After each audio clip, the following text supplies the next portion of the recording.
Hello बच्चों, let's read the question. The question says, tools used in formation of recombinant DNA are of three types. These are enzyme, cloning vectors and competent host.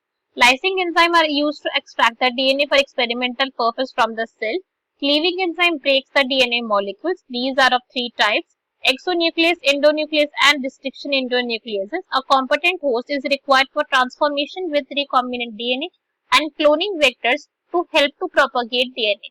Cloning vectors are the DNA molecules that. So question के अंदर हम यहाँ पे क्या given है, हम यहाँ पे एक पैराग्राफ गिवन है टूल्स के बारे में जिसको हम यूज करते हैं रिकॉम्बिनेंट डीएनए टेक्नोलॉजी में, ताकि क्या कर सके हम रिकॉम्बिनेंट डीएनए बना सके। इनके बारे में हमें बताया गया कि जो टूल्स होते हैं वो थ्री टाइप्स के होते हैं, जिसके अंदर आते हैं एंजाइम्स, क्लोनिंग वेक्टर्स और कॉम्पिटेंट होस्ट। जो हमारे एंजाइम्स होते हैं उनमें होते हैं लाइसिंग एंजाइम और होते हैं हमारे क्लीविंग एंजाइम। लाइसिंग एंजाइम का काम होता है डीएनए को आइसोलेट करवाना और क्लीविंग एंजाइम का काम होता है डीएनए को कट करना। जिस तरीके से डीएनए को कट करते हैं उसकी बेसिस पे थ्री टाइप्स के होते हैं, exonuclease, endonuclease and restriction endonuclease. फिर होता है हमारे कॉम्पिटेंट होस्ट, जिसके अंदर हम हमारे रिकॉम्बिनेंट डीएनए को इंसर्ट करवाएंगे, उसको अपटेक करवाएंगे जिसको हमने प्रिपेयर करा है रिएक्शन के अंदर। एंड देन होता है हमारा क्लोनिंग वेक्टर, जिसके थ्रू हमारा जो डीएनए है वो प्रोपोगेट होगा। तो क्वेश्चन के अंदर हमसे पूछा गया कि cloning vector are the DNA molecule that, कि हमें क्लोनिंग वेक्टर के बारे में बताने की क्या होता है, उसका करेक्ट ऑप्शन को चूज करना है। तो क्वेश्चन स्टार्ट करते हैं हमारा। सबसे पहले हम क्वेश्चन को सॉल्व करने का की कॉन्सेप्ट देखेंगे। की कॉन्सेप्ट, तो क्वेश्चन को सॉल्व करने का की कॉन्सेप्ट क्या है कि हमें पता होना चाहिए कि क्लोनिंग वेक्टर क्या होते हैं, राइट। क्लोनिंग वेक्टर, अगर हमें पता है कि क्लोनिंग वेक्टर क्या होते हैं, उनकी क्या कैरेक्टरिस्टिक्स है, तो हम क्वेश्चन को हमारे इजिली सॉल्व कर सकते हैं। क्लोनिंग वेक्टर अपने आप में क्या है, वेक्टर समझ आ रहा है ना, तो वेक्टर है तो उसका काम क्या होगा, वेक्टर है तो इसका काम होगा एक व्हीकल की तरीके से एक्ट करना, ठीक है, एक्ट एज व्हीकल। मतलब ये हमारे डीएनए को क्या करेंगे, ट्रांसफर करवाएंगे। हम इनके अंदर हमारा जो जीन ऑफ इंटरेस्ट है हमारा, उसको हम इसके अंदर इंसर्ट करेंगे और फिर क्या करेंगे, किसी और सेल के अंदर जो हमारा होस्ट सेल है उसके अंदर इसका अपटेक करवा देंगे। क्लोनिंग वेक्टर का क्या मतलब है कि ये वाला जो वेक्टर है जब हमारे सेल के अंदर जाएगा, जब हमारे होस्ट के अंदर जाएगा, तब जाके ये क्या करेगा, रेप्लिकेट करेगा। और जितनी बार ये रेप्लिकेट करेगा उतनी ही बार क्या होगा, हमारा जीन ऑफ इंटरेस्ट भी जो है वो रेप्लिकेट होगा। सो जीन विल ऑल्सो रेप्लिकेट, क्योंकि अगर जीन हमारा रेप्लिकेट हुआ ही नहीं क्लोनिंग वेक्टर के साथ, तो फिर हमारा फायदा ही नहीं हुआ कुछ भी करने का। इतनी देर से जो मेहनत कर लेते, रिकॉम्बिनेंट डीएनए बनाया, सारे के सारे टेक्निक्स करी, कुछ फायदा नहीं होगा अगर मैंने जीन ही रेप्लिकेट नहीं करा, सारा का सारा पर्पस जो है वो हमारा फेल हो जाएगा।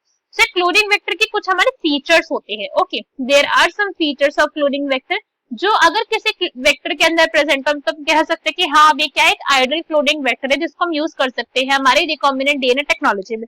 सो फर्स्ट जो उसके अंदर होता है वो होना चाहिए इसके अंदर ओरी, क्या होना चाहिए, ओरी, ओरिजिन ऑफ रेप्लिकेशन, ठीक है। बेसिकली ये क्या है अपने आप के अंदर, ये एक सीक्वेंस है हमारे प्लाज्मिड के अंदर प्रेजेंट होगा ये, और ये क्या करता है, ये हमारे जो यही से जो है हमारा डीएनए जो हमारा जीन हमने इंसर्ट करा है उसका रेप्लिकेशन स्टार्ट होता है। सो this is actually the starting, या कह सकते हो आप इनिशिएशन साइट होती है रेप्लिकेशन।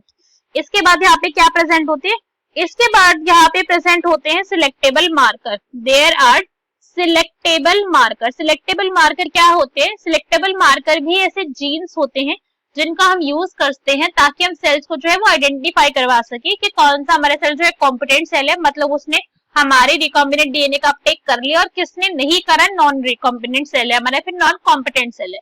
तो इस टाइप के जो हमारे जीन्स होते हैं वो ज्यादातर होते हैं हमारे antibiotic resistant gene, for example ampicillin resistant gene and TET-are, ठीक है, टेट्रासाइक्लिन रेजिस्टेंट जीन, ये हमारे एग्जांपल है सिलेक्टेबल मार्कर्स के, दीज आर एग्जांपल।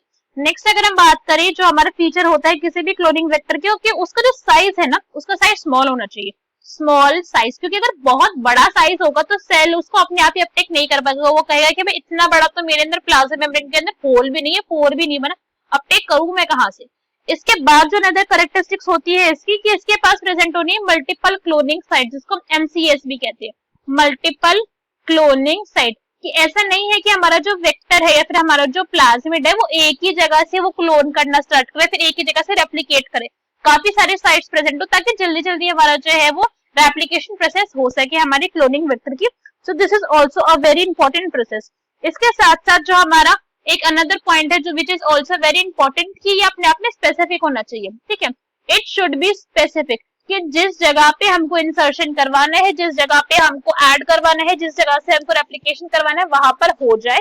ऐसा नहीं हो कि जहां पर हमारा जीन था, फॉर एग्जांपल ऐसे समझते कि ये हमारा क्या है, क्लोनिंग वेक्टर है, जीन जो है जो हमने इंसर्ट करा वो यहाँ पर प्रेजेंट है, ठीक है, दिस इज आवर जी। मगर इस जगह से रेप्लिकेट होने की बजाय ये पूरे में रेप्लिकेट हो गया और हमारे ये वाला जो जीन है वो रेप्लिकेट हुआ ही नहीं, ऐसा नहीं होना चाहिए, स्पेसिफिसिटी इसके अंदर होनी चाहिए। सब हमारे ऑप्शन रीड करते हैं, चेक करेंगे कौन सा हमारा करेक्ट आंसर होगा। फर्स्ट में हमें गिवन है carry foreign DNA segment but do not replicate inside the host. अगर ऐसा हुआ तो फिर फायदा ही नहीं है, हमने बोला ना कि अगर ऐसी कंडीशन आ गई कि वो रेप्लिकेट ही नहीं करा तो कुछ फायदा ही नहीं होगा कुछ करने का, इतनी देर से जो हमने टेक्निक्स करे सब वेस्ट हो जाएगा। So this is wrong. Next is carry foreign DNA segment and replicate inside the host cell, तो ये तो बिल्कुल ठीक है, ऐसा करवाना है हमको, इसके लिए तो हम सारा पर्पस कर रहे हैं।